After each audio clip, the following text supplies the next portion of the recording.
Hello students, last class के अंदर अपन एक रिएक्शन को बैलेंस किया था। वो क्या ही तो अपने बैलेंस किया था, उसमें एक रिएक्शन में पूरा चला गया था मामला, है ना। लेकिन क्या आप उस रिएक्शन को बैलेंस करके इस बात का आइडिया लगा पाए कि रिएक्शन को बैलेंस उस हिसाब से अगर अपन करें कोफिशिएंट लगा के, तो अपने लिए कितना डिफ़िकल्ट हो सकता है ना। तो ये आपको पता होना चाहिए कि इस टाइप से आपको बैलेंस शायद कभी ना करनी पड़े केमिस्ट्री में, और ऐसा कभी होता भी नहीं है कि अपन को कभी नीट या जेई में ऐसा कोई क्वेश्चन आए जिसमें ऐसे बैलेंस करना पड़े, है ना। तो अपन इस बात के ऊपर पूरा फोकस करेंगे कि विदाउट बैलेंसिंग किस टाइप से अपन सॉल्व कर सकते हैं क्वेश्चन को। लेकिन अगर मान लो कोई छोटी सी इक्वेशन है या फिर छोटी सी रिएक्शन है तो उसको बैलेंस करना बड़ा ईजी होता है, और उनके ऊपर अपन मोल में कैसे वर्क करते हैं वो अपन को आज सीखना है। क्लियर है। तो मैं आपको एक कोई भी इन जनरल बात करूं मैं तो कैसे होगा, देखो मान लो बच्चों ऐसे बोल दिया मैंने आपको 2A है और मान लो 3B है, ये रिएक्टेंट है, इनके बीच में लेट सपोज रिएक्शन हो रही है, और आपको क्या हुआ यहाँ पे 4C और 5D नाम के कोई प्रोडक्ट मिले। मान लो ऐसा हुआ, कोई ऐसी रिएक्शन है। इसके ऊपर मैं आपको सिखाता हूँ कैसे मोल के ऊपर वर्क करना है। ये सब क्या है बच्चों, 2, 3, 4, 5, ये क्या है, these are mole ratio, not mole, exact mole थोड़ी है। अपन बोलेंगे these are stoichiometric coefficient. Stoichiometric coefficients क्या होते हैं, स्टोइचोमेट्रिक कोफिशिएंट्स वो होते हैं जो अपन को किस रेशियो में रिएक्शन होगी और किस रेशियो में प्रोडक्ट जनरेट होंगे उस बात का अपन को आइडिया दे सकता है वो, है ना। मान लो बच्चों ये रिएक्शन हो रही है, पूरी रिएक्शन में चाहे आपको प्रोडक्ट साइड या फिर रिएक्टेंट साइड किसी की भी एक की भी इंफॉर्मेशन दे देना, एक की भी इंफॉर्मेशन, तो अपन पूरी रिएक्शन की स्टडी कर सकते हैं, है ना। जैसे देखो मान लो मैंने आपको बोला कि ये जो A है ना बच्चों, ए की लेट सपोज 5 मोल आपको गिवन है। आपको क्या क्या क्वेश्चन पूछ सकता है कि A के सर अगर 5 मोल गिवन है तो B कितना आपको चाहिए, B की साइड से क्या बोलेंगे, how many moles of B is required to complete react with A, ऐसा क्वेश्चन आ सकता है। या फिर ऐसा क्वेश्चन आ सकता है how many mole of C will be formed, या फिर ऐसा क्वेश्चन आ सकता है how many mole of D will be formed. Clear है ये बात, इस टाइप से क्वेश्चन आ सकते हैं। तो करना कैसे होगा, पहले फर्स्ट ऑफ ऑल रिएक्शन को बैलेंस कर लो, बाद में क्या करना, इन स्टोइचोमेट्रिक कोफिशिएंट के अकॉर्डिंग आपको क्या फील हो रही है वो लिखो। जैसे मान लो मैंने क्या पूछा, मेरा क्वेश्चन ये है कि बी के कितने मोल रिक्वायर्ड होंगे, पहला है तो required mole of B to complete react with A, to complete react with A, कितने बी के मोल चाहिए भाई। तो इसको कैसे सोल्व करोगे, तो आप सीधा सीधा ऐसे लिखना कि पहले इसको छोड़ो, गिवन मोल को छोड़ो, पहले आपको रिएक्शन से क्या फील आ रही है। तो रिएक्शन से सर ये फील आ रही है 2:3 का अपने पास स्टोइचोमेट्रिक कोफिशिएंट है, तो इसको देख के मुझे पता चल रहा है कि if you take 2 mole of A, तो ये कितने मोल के साथ रिएक्ट करेगा, तो बोलेंगे ये सर रिएक्ट करेगा 3 मोल ऑफ बी। उस रिएक्शन को देख के ये फील आ रही है ना। बाद में if I take 1 mole of A, अगर मान लो मैं 1 मोल लेता तो बी के कितने मोल चाहिए, तो 2 इधर आ जाएगा, तो बोलेंगे 3/2 mole of B. If I take 2 mole then 3 mole is required, अगर 1 मोल लूंगा तो उसका आधा हो जाएगा, मीन्स 3/2 हो जाएगा। बट क्वेश्चन में कितने हैं, तो बोलेंगे क्वेश्चन में है 5 मोल। If I say 5 mole of A, let suppose 5 mole of A, then B को कितने चाहिए, तो बी को चाहिए sir 3/2 into 5 mole of B, कितना आ गया बच्चों ये 15/2 moles are required. It means आपका आंसर आ गया 15 मोल, 15/2 मोल। ऐसे कर पाओगे, तो ये तो मैं देखो इतना लिख रहा हूँ, बाकी लिखने की जरूरत नहीं, इतना आपको थोड़ा ऐसे समझ में आ जाएगा भाई। ए के 2 मोल 3 मोल के साथ रिएक्ट करते हैं, तो 1 मोल कितने के साथ रिएक्ट करेगा, 3/2 के साथ। तो 5 मोल के लिए कितना चाहिए, तो बोलेंगे 3/2 इंटू 5, ये तो मैं पूछ रहा हूँ। अगर मैं ऐसे पूछता कि सी के कितने मोल बनेंगे, इस साइड प्रोडक्ट की साइड बात करता, तो mole of C formed in reaction, इसमें सी के मोल कितने बने होंगे इस रिएक्शन में, क्या लगता है, बोलना आंसर कैसे करोगे। तो पहले एक बार आपको जो दिया हुआ रहे, भाई अपने पास देखो रिएक्टेंट बच्चों बहुत सारे होंगे, प्रोडक्ट अपने पास बहुत सारे होंगे, पहले उसको पकड़ो जिसकी इन्फॉर्मेशन दे रखी है, बाद में उसको देखो जिसके बारे में पूछा हुआ है। आपने बोलेंगे देखो ये सी के बारे में पूछा है, ए के बारे में दिया है, इन दो के बारे में रिलेशन बताना मुझे, क्या रिएक्शन को देख के क्या फील आ रही है। तो सर रिएक्शन को देख के ये फील आ रही है कि if I take 2 mole of A then it will produce 4 mole of C, ये फील आ रही है सर।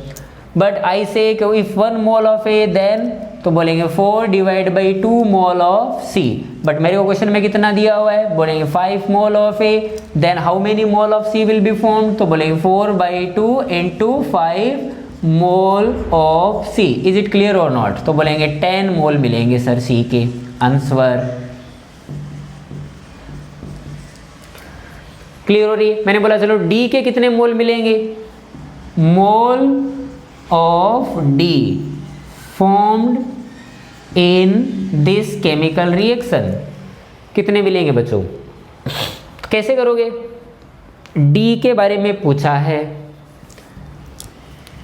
गिवन किसके बारे में है, ए के बारे में, तो इसको नहीं बोल के बोले इसमें रिलेशन देख लेंगे।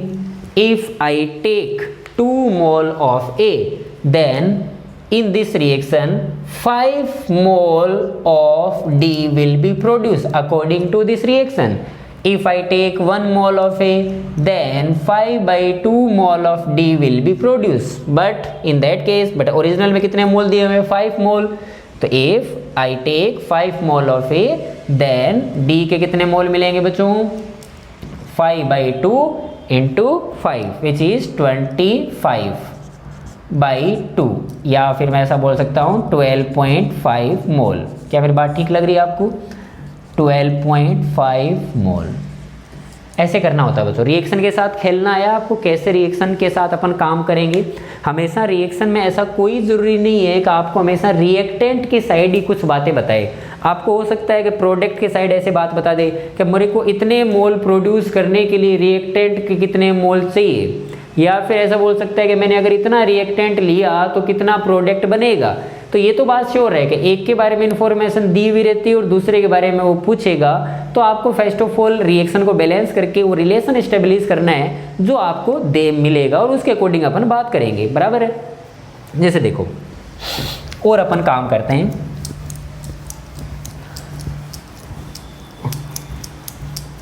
अब मैं डायरेक्ट अगर मैं पूछूं तो आप मुझे बताओगे क्या, ऐसे इतनी मान लो आप लैंग्वेज वाइज नहीं लिखना चाहते, आप इसको तो लिख लिया लैंग्वेज से क्योंकि अपन सीख रहे हैं।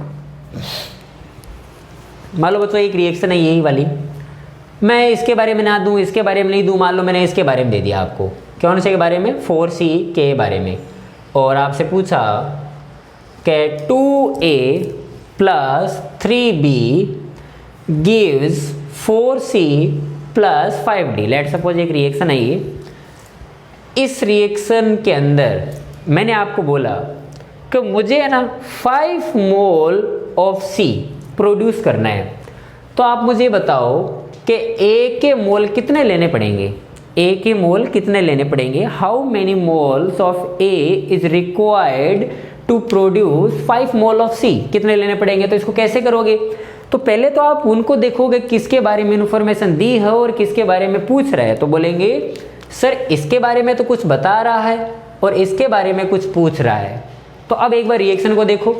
तो अब बोलेंगे रिएक्शन को देखें, तो इसको देख के सर ये लग रहा है मेरे को कि if I produce 4 mole of C produce करने के लिए, 4 मोल ऑफ C प्रोड्यूस करने के लिए 2 मोल ऑफ A चाहिए सर, 2 मोल ऑफ A मेरे को रिक्वायर्ड रहेगी। तो मान लो अगर मैंने बोला 4 मोल प्रोड्यूस नहीं करने, मान लो ऐसा होता तो कि मैं 1 मोल प्रोड्यूस करना चाहता तो C का, तो 1 मोल प्रोड्यूस करने के लिए सर 2/4 मोल ऑफ A चाहिए, बट मेरे को रियल में प्रोड्यूस कितना करना है, तो मेरे को तो सर 5 मोल करने हैं, तो 5 मोल ऑफ C प्रोड्यूस करने के लिए 2/4 इंटू 5 मोल ऑफ A चाहिए, चाहिए। क्या बोलते हो, कर लो ऐसे, 5/2 मोल ऑफ A आंसर है। अब एक बात ये भी याद रखो, आपको इतना पता है कि भाई मोल निकालने के 3 तरीके हो सकते हैं, मास से, है ना, पार्टिकल से, या फिर एसटीपी पे अगर आप काम कर रहे हो और आपको मान लो कोई गैस गिवन है तो उसका वॉल्यूम से, बराबर है। अब इनके हिसाब से आप खुद सोचो कितने क्वेश्चन बनाए जा सकते हैं। मैंने बोला कि इसका कितना मास प्रोड्यूस होगा, तो बोलेंगे सर मास तो ऐसे नहीं कर सकते अपन, मास का तो कोई रूल नहीं है, मास के बारे में तो अपन वर्क नहीं करते, मोल में वर्क कर सकते हैं। और अगर कोई गैस है तो गैस उसके अकॉर्डिंग मोल रेशियो और वॉल्यूम रेशियो इक्वल होता है, ये बात आपने पढ़ी हुई है। तो मास को मैं मोल में लेके जाऊंगा और फिर मैं ऐसे ही करूंगा। अब मेरे को मान लो पूछे क्या कभी कितना मास प्रोड्यूस होगा, तो मास प्रोड्यूस चाहिए वो पूछ रहा होगा क्वेश्चन में, लेकिन मैं काम तो मोल में ही करूंगा, क्योंकि मेरी हमेशा सेंट्रल अप्रोच हमेशा मोल रहनी चाहिए। आपको क्वेश्चन में मान लो मास दिया हुआ है कि इफ आई टेक इतना मास लिया, अब बताओ इसके कितना मास बनेगा, तो अपन उसको जो रेशियो है वो किसी प्रकार का कोई मास रेशियो तो है नहीं, हो तो मोल रेशियो है। तो मास को मैं जो भी जिसके बारे में भी पूछेगा उसका मोलिकुलर वेट से डिवाइड करके मोल कैलकुलेट कर लूंगा, और जिसके बारे में वो पूछ रहा है मैं उसके भी मोल पता कर लूंगा। और अगर मेरे को मोल पता लग गया तो उसका मास कैलकुलेट कैसे करूं, तो मोल इंटू उसका मोलिकुलर वेट, अपन को मास मिल जाएगा। Is it clear? थोड़ा थोड़ा आइडिया लग रहा है मैं क्या बोलना चाह रहा हूं आपको। जैसे देखो, मान लो पहले मैं एक सिंपल सा एग्जांपल लेता हूं। मान लो बच्चों ये कैल्शियम कार्बोनेट दिया हुआ है, बराबर है, सॉलिड है। इसको जब हीट किया तो आपको कैल्शियम ऑक्साइड और CO2 गैस मिली, ठीक है ना, ये भी सॉलिड है और ये भी सॉलिड है। अब मान लो मैंने आपसे बोला कि सर इसके 2 मोल ले, 2 मोल, तो इसके कितने मोल बनेंगे, इसके कितने मोल बनेंगे। तो ये सबसे इजी क्वेश्चन है, इससे और इजी क्या होगा, बराबर है। फर्स्ट ऑफ ऑल क्या करो, रिएक्शन को ध्यान से देखो, क्या रिएक्शन बैलेंस है। अगर आपको लगता है सर बैलेंस नहीं है तो उसको बैलेंस करो, तो बोलेंगे सर ये ऑलरेडी बैलेंस है, यहाँ पे 1 है, यहाँ पे 1 आएगा और इधर ही 1 आएगा, तो बात खत्म। अब क्या करेंगे, यहाँ पे 1 है और यहाँ पे 1 है, तो इससे आपको क्या पता चला, ऐसे दिमाग में क्या चल रहा है, if I take 1 mole of calcium carbonate then it will produce 1 mole of calcium oxide. If I take 2 mole of calcium carbonate then it will produce 2 mole. 1 mole लोगे तो 1 मोल, 2 मोल लोगे तो 2 मोल। Is it clear? तो क्या यहाँ पे direct लिख दूं, तो बोलेंगे सर इसके कितने मोल मिलेंगे, 2 मोल मिलेंगे। बोले CO2 के कितने मोल मिलेंगे, तो सर 1 मोल गिव्स 1 मोल, 2 मोल गिव्स 2 मोल, तो इसके भी कितने मिलेंगे, 2 मोल मिलेंगे। क्लियर होगी बात। मास बच्चों कंजर्व रहता है, मोल में कभी मत बोल देना ऐसे, कभी मान लो दिमाग में नहीं आनी चाहिए बात, क्योंकि मोल एक्चुअली के अंदर पार्टिकल से रिलेटेड बातें करता है। तो आप ऐसा मत बोल देना कि सर इधर लेफ्ट हैंड साइड 2 मोल है तो इस साइड से टोटल 4 कैसे हो गए, ये टोटल 2 ही रहने चाहिए थे, ऐसा कोई दिमाग में नहीं आना चाहिए। पार्टिकल है भाई, एक के अंदर भी तो ज्यादा हो सकते हैं ना। मास की बात जरूर कर सकते हो, टोटल सर अगर ये 2 मोल है तो लेट सपोज ये 100 ग्राम है ना, तो ये ओवरऑल दोनों का 100 ग्राम जरूर आना चाहिए, मोल में बात नहीं कर सकते। क्यों कि मोल तो एक क्या है, क्वांटिफाइंग नंबर है, वो तो है ना, कितना है वो सब बातें करनी होती है अपन को, बराबर है। थोड़ा सा इसको और अपन आगे लेके चलते हैं। ये सिंपल सा क्वेश्चन कर लिया। अब मैंने देखो थोड़ा सा चेंज किया है इसमें। क्या चेंज किया मैंने, ये चेंज किया आपको कि एसटीपी पे, अगर मान लो एसटीपी पे मुझे 44.4 लीटर CO2 प्रोड्यूस करनी है, CO2 क्या करनी है बच्चों, प्रोड्यूस करनी है, then how many mole of calcium carbonate is required. यहाँ पे लैंग्वेज वाइज लिखो, दोबारा से इस एग्जांपल को लिखो, और एग्जांपल के नीचे क्या लिखना कि if 44.4 litre CO2 is produced at STP, then how many mole of calcium carbonate is needed? I repeat, if 44.8 कर लेते हैं, 22.4 होता है, उसका डबल किया है मैंने एक्चुअली के अंदर, यहाँ पे 8 कर लो ना, क्योंकि जस्ट 2 आ जाए, पूरा एग्जैक्ट कैंसिल हो जाए। इफ आई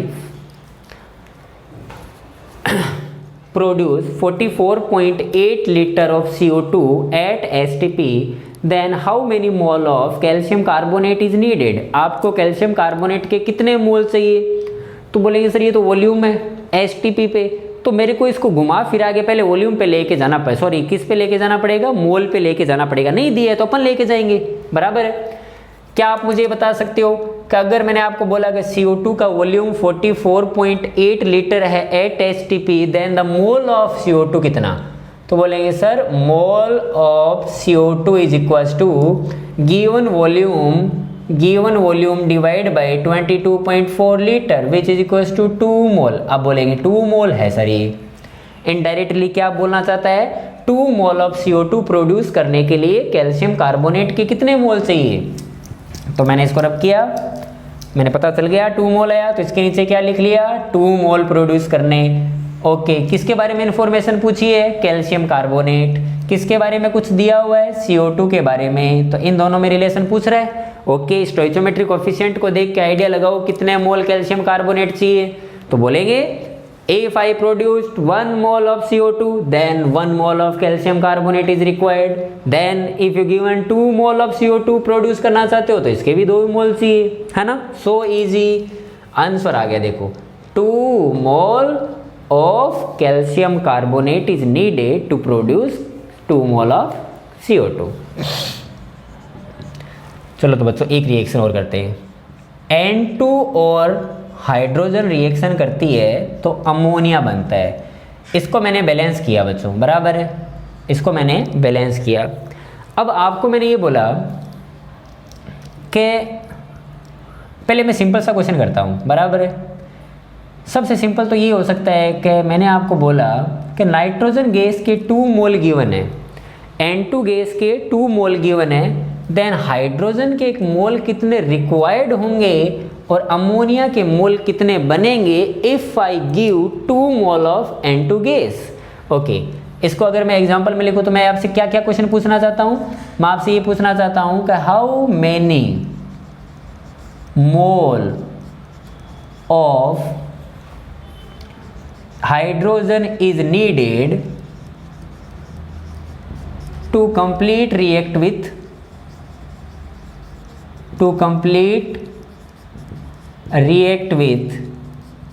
N2, ठीक है ना। How many mole of H2 is needed to complete react with 2 mole of N2। ऐसे बच्चों लैंग्वेज वाइज लिखा रहेगा, और मैंने अगर शॉर्ट में पूछूं तो ऐसे। दूसरा क्वेश्चन क्या पूछ रहा हूं मैं, क्वेश्चन में क्या लिखा रहेगा, जनरली ऐसा लिखा रहेगा, how many mole of ammonia is produced if 2 mole of N2 is given। ऐसे बच्चों क्वेश्चन लिखे रहते हैं, बराबर है। लैंग्वेज वाइज अपन बार बार ये लैंग्वेज नहीं लिखेंगे, आपको आइडिया तो ऐसे लग गया होगा जब मैंने ऐसे पूछा, बराबर है। डायरेक्ट करो, क्या करना है, पहले इसकी बात करें तो इन 2 की बात करें, इससे अपन को कोई लेना देना नहीं है। इनको देख के बोलो, लाइन बोलो, क्या याद आनी चाहिए, if I take 1 mole of nitrogen then 3 mole of hydrogen is required। if I take 1 mole of nitrogen 3 mole of hydrogen is required। if I take 2 mole of nitrogen then how many mole of hydrogen is required, just double। तो बोलेंगे sorry triple, 1 को 3 चाहिए तो 2 को कितने चाहिए, तो बोले 2 को 6 चाहिए सर। क्या इजी लग रहा है ना, तो पहले का आंसर आएगी, अब सीधी सी बात है 6 मोल। अगर मैंने बोला इसके कितने मोल, तो बोलेंगे इसके अगर 1 मोल लेता तो इसके 2 मोल बनते, आपने कितने लिए हैं, तो मैंने 2 लिए हैं, तो कोई बात नहीं है 4 मोल बनेंगे, तो इसके 4 मोल बन जाएंगे। ये लो भाई, बराबर है। ओके, थोड़ा सा और इसको डिफिकल्ट करते हैं अब, है ना। इसी क्वेश्चन को थोड़ा सा और चेंज करते हैं।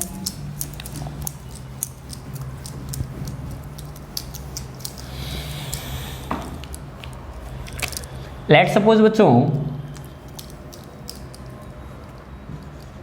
इसके 3 लीटर आपको प्रोड्यूस करना है, अमोनिया का आपको 3 लीटर प्रोड्यूस करना है, तो आपको नाइट्रोजन के कितने लीटर चाहिए और हाइड्रोजन के कितने लीटर चाहिए। तो शायद आपको इस बात का पता होगा कि नाइट्रोजन भी एक गैस है बच्चों, और हाइड्रोजन भी एक गैस है, और अमोनिया भी एक गैस है। और अगर मान लो गैसियस रिएक्शन चल रही है तो चाहे आप मोल में काम करो चाहे आप वॉल्यूम में काम करो, कोई फर्क नहीं पड़ेगा।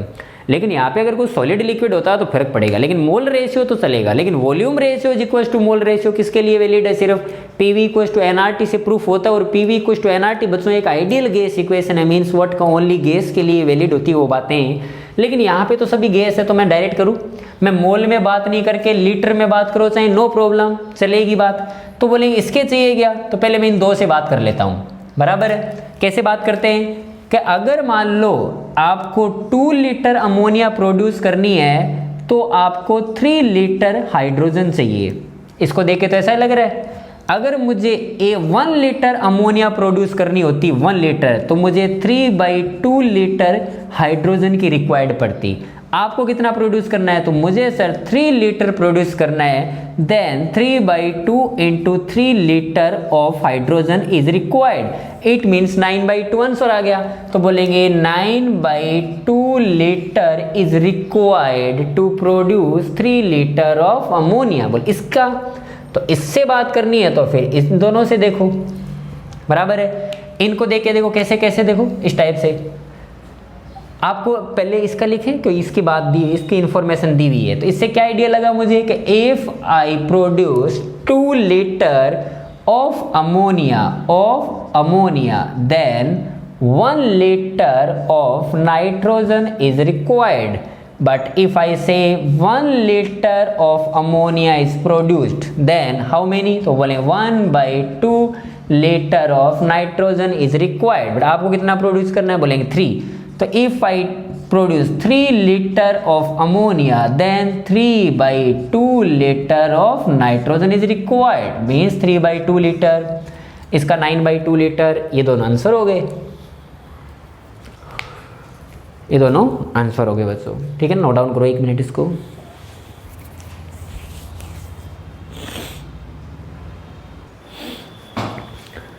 हाँ बच्चों, समझ में आई बात कैसे करना है। मतलब अपनी सेंट्रल अप्रोच जो है ना वो अपना मोल रहना चाहिए, बाकी कुछ भी दिया रहे और कोई भी रिएक्शन में एक ही इन्फॉर्मेशन दे दो, बाकी एक ही अपन बता देंगे, बराबर है। चाहे रिएक्टेंट की दे दो, प्रोडक्ट की बता देंगे, प्रोडक्ट की दे दो, रिएक्टेंट की बता देंगे, रिएक्टेंट की एक की दे दो, दूसरे वाली की अपन बता देंगे। रिलेशन देख देख के, किसका रिलेशन देखोगे, स्टोइचियोमेट्री कोफिशिएंट्स का। मान लो थोड़ा सा और आगे चलते हैं अपन। मान लो बच्चों मैं ऐसे बोलता तो क्या, कैल्शियम कार्बोनेट जो है ना सॉलिड, चलो कैल्शियम कार्बोनेट अपने बार बार ले लिया, दूसरा लेते हैं कोई, जैसे KClO3 सॉलिड है, बराबर है। इसको जब हीट करते हैं तो KCl मिलेगा और साथ में अपन को ऑक्सीजन गैस मिलेगी, साथ में अपन को ऑक्सीजन गैस मिलेगी। ये बच्चों सॉलिड होता है, ये भी सॉलिड है और ये गैस है। तो गैस के लिए तो वॉल्यूम वगैरह की बात करेंगे, बाकी सॉलिड के लिए कभी वॉल्यूम का क्वेश्चन नहीं आएगा। ये बात आपको क्लियर हुई थोड़ी? ओके बच्चों, अगर मान लो मैं आपसे बोलूँ कि इसके अगर मैं मोल दे दूं, तो पहले एक बार रिएक्शन को बैलेंस करना थोड़ा सा, तो फर्स्ट ऑफ ऑल तो रिएक्शन को बैलेंस करना बहुत ज़रूरी है। तो इधर 3 है, तो मैंने इधर मान लो 3 किया, तो ये हो गया 6, तो इधर 2 कर दिया, ऐसा करने से इधर 2 कर दिया, तो रिएक्शन मैंने फर्स्ट ऑफ ऑल बैलेंस कर दी। अब आप क्वेश्चन पूछो, आपको कैसा क्वेश्चन चाहिए, बराबर है। तो मैंने आपसे क्वेश्चन थोड़ा सा आगे चले, एक नेक्स्ट स्टेप, मैंने आपसे बोला कि अगर मान लो 11.2 लीटर आपको वॉल्यूम प्रोड्यूस करना है, इतना आपको वॉल्यूम प्रोड्यूस करना है एट STP, ये मैं चाहता हूँ इतना वॉल्यूम बने। तो आपको कैल्शियम जो ये है क्लोरेट, उसका कितना मास रिक्वायर्ड होगा, mass of CaClO3 is required, कितना लेना पड़ेगा। मैंने मास पूछा है बच्चों, मास, तो बोलेंगे सर मास पूछा है ना, तो मैं मास में डायरेक्ट काम तो नहीं कर सकता क्योंकि मास कंजर्वेशन रहता है वो तो मुझे पता है, लेकिन जो ये स्टोइचियोमेट्री कोफिशिएंट है ये मोल रेशियो के जरूर इक्वल हो सकते हैं, लेकिन मास रेशियो के तो नहीं हो सकते। मैं ऐसा तो नहीं बोल। दूसरी बात ये कि सर इधर वॉल्यूम है उधर मास है, कोई रिलेशन ही नहीं बैठ रहा है, तो मेरी सेंट्रल अप्रोच क्या रहनी चाहिए, मोल रहनी चाहिए। फर्स्ट ऑफ ऑल मेरे को किसके बारे में दिया हुआ है, O2 के बारे में गिवन है, तो इसके बारे में अगर गिवन है तो आप एक बार ये तो पता करो कि ये मोल कितने हैं। तो बोलेंगे सर 11.2 लीटर प्रोड्यूस कर रहा है STP पे, इसका मतलब इनडायरेक्टली ये मोल कितने, हाफ मोल हो गए। क्या मैं इस बात को डायरेक्ट लिखूं तो आप लोग इस बात को एक्सेप्ट कर लोगे क्या, कैसे है ये हाफ, 11.2 डिवाइड बाई 44 मीन्स 0.5 मोल, ये बात ठीक है, तो इसके मोल मिल गए। अब इसके बारे में ना तो कुछ पूछा है ना कोई बात, तो मुझे इससे कोई लेना देना नहीं है कितना है कितना नहीं है। इसके बारे में पूछा है तो इसका मतलब इन दोनों में मेरे पास कोई ना कोई रिलेशन होना चाहिए। इसके बारे में आपको इन्फॉर्मेशन दी है कि 0.5 मोल आपको बनाना है। इसके बारे में आपसे मास पूछा है, बट मास मैं डायरेक्ट तो बता ही नहीं सकता, तो मैं मुझे मोल बता दो मोल, बाकी मास तक जाने की गारंटी अपनी, क्योंकि अपने वो पता है कि मोल को जब अपन मोलिकुलर वेट से मल्टीप्लाई करते हैं तो मास ही आता है ना। ओके, इस रिलेशन को देख के क्या लगा भाई, अगर आपको इस रिलेशन को देखो 3 मोल O2 प्रोड्यूस करना है तो 2 मोल कैल्शियम क्लोरेट के चाहिए, बराबर है। अगर आपको मैंने बोला कि मुझे तो 1 मोल O2 प्रोड्यूस करनी है तो 2/3 मोल ऑफ KClO3 आपको चाहिए।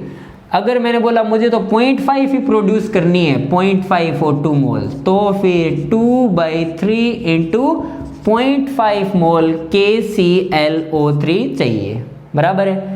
तो थोड़ा सा देखो दिखाई, ये 0.5 है ना बच्चों, तो इनडायरेक्टली 1/2 है, तो 1/2 2 कैंसिल हो गया, तो 1/3 mole of KClO3 is required. But उसने तो मोल पूछा ही नहीं, उसने तो पूछा मास कितना चाहिए। तो अपन को इतना पता है कि मोल अगर अपने को चाहिए तो अपन क्या करते थे बच्चों, mass divide by molecular weight करते थे। तो अगर मैं बोलूँ मेरे पास मोल है तो मास बताओ, तो मल्टीप्लाई कर देंगे ऐसे, बराबर है। तो mass of KClO3 is required is equal to mole of mole कितने हैं, तो बोले 1/3 इंटू उसका मोलिकुलर वेट बताना बच्चों। पोटेशियम का होता है 39, क्लोरीन का होता है 35.5 और ऑक्सीजन का होता है 16, बराबर है। तो पहली बात तो ऑक्सीजन 3 है तो वो कितने हो गए, 48 हो गए। 48 तो ऑक्सीजन का हो गया और 35.5 Cl का हो गया और 39 बच्चों इसका हो गया, तो 5 ही हो गया है ना। और 9 14 और ये 2 हो गया इधर, और 6 9 और 2 122.5 हो गया ना। तो ये आ गया बच्चों 122.5, और आगे इसको थोड़ा सॉल्व कर लेना और लास्ट में ग्राम लिख देना। इतना ग्राम अपन को चाहिए, क्योंकि बच्चों जब भी अपन मोलिकुलर वेट से मल्टीप्लाई करते हैं तो मोलिकुलर वेट हुआ, ये एटॉमिक वेट हुआ, अपन बच्चों 1 मोल का लेते हैं हमेशा ना, तो वो तो हमेशा ग्राम वाला ही होता है, इसलिए यूनिट हमेशा ग्राम में आनी होती है, बराबर है। ओके, अब एक बार मुझे आप एक क्वेश्चन और बताओ। अगर मान लो मैं आपसे पूछूं कि 1 kg कैल्शियम कार्बोनेट दूं, चूना, कैल्शियम कार्बोनेट समझते हो, लाइमस्टोन देखा हुआ है क्या कैल्शियम कार्बोनेट?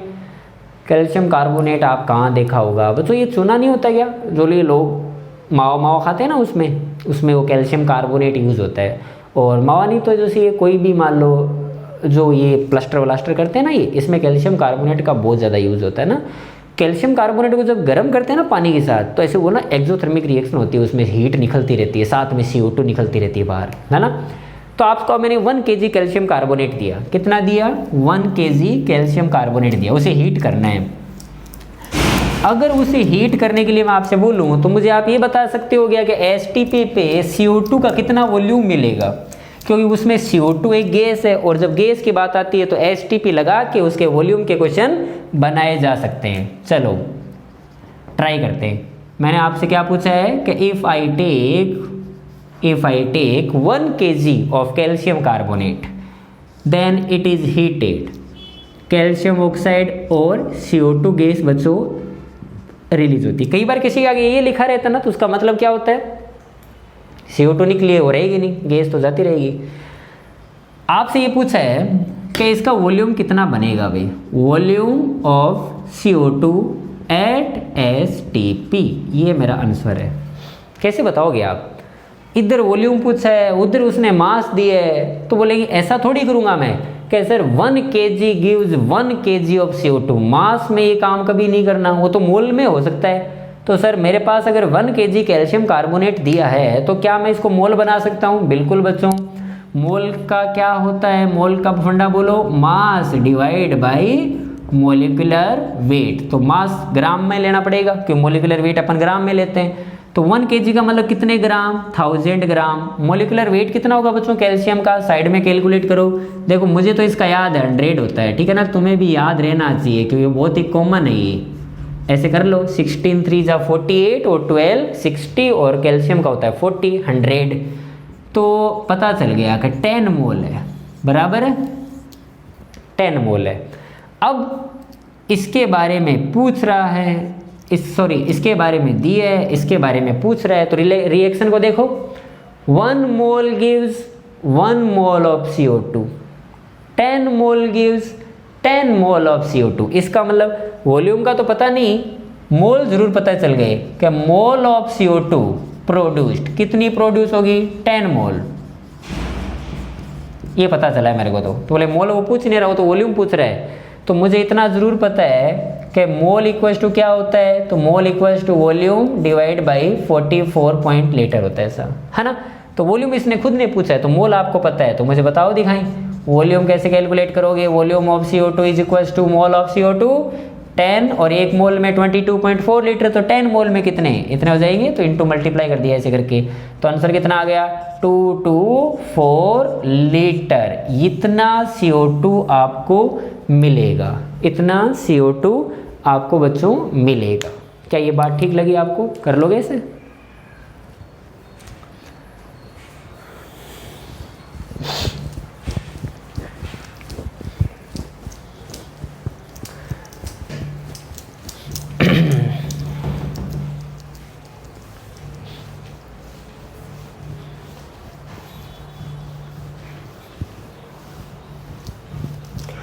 एक को आपको क्वेश्चन दूं मैं, क्वेश्चन ऑफ द डे, है ना।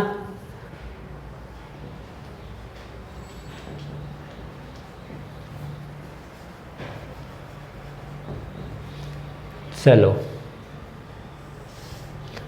मान लो NH3 है और उसकी रिएक्शन कराई O2 के साथ, उसकी रिएक्शन कराई O2 के साथ, तो मान लो आपको NO मिला और आपको H2 मिला। इस रिएक्शन को पहले तो बैलेंस करना आपके लिए बच्चों, बैलेंस डिफिकल्ट तो नहीं हो जाएगा ना, चेक करके कर लोगे, नाइट्रोजन को, हाइड्रोजन को, है ना, ऑक्सीजन को, ठीक है।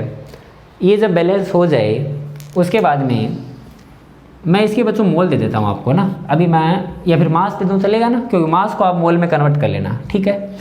अमोनिया का 17 होता है, तो मैं जस्ट इसके डबल दे देता हूँ। Let suppose 34 gram of ammonia is taken, 34 gram of ammonia is taken, then इसके आपको बताना है मुझे, ठीक है ना, इसका आपको क्या मुझे बताना है, मास ऑफ O2 रिक्वायर्ड, कितना रिक्वायर्ड होगा टू कंप्लीट रिएक्शन।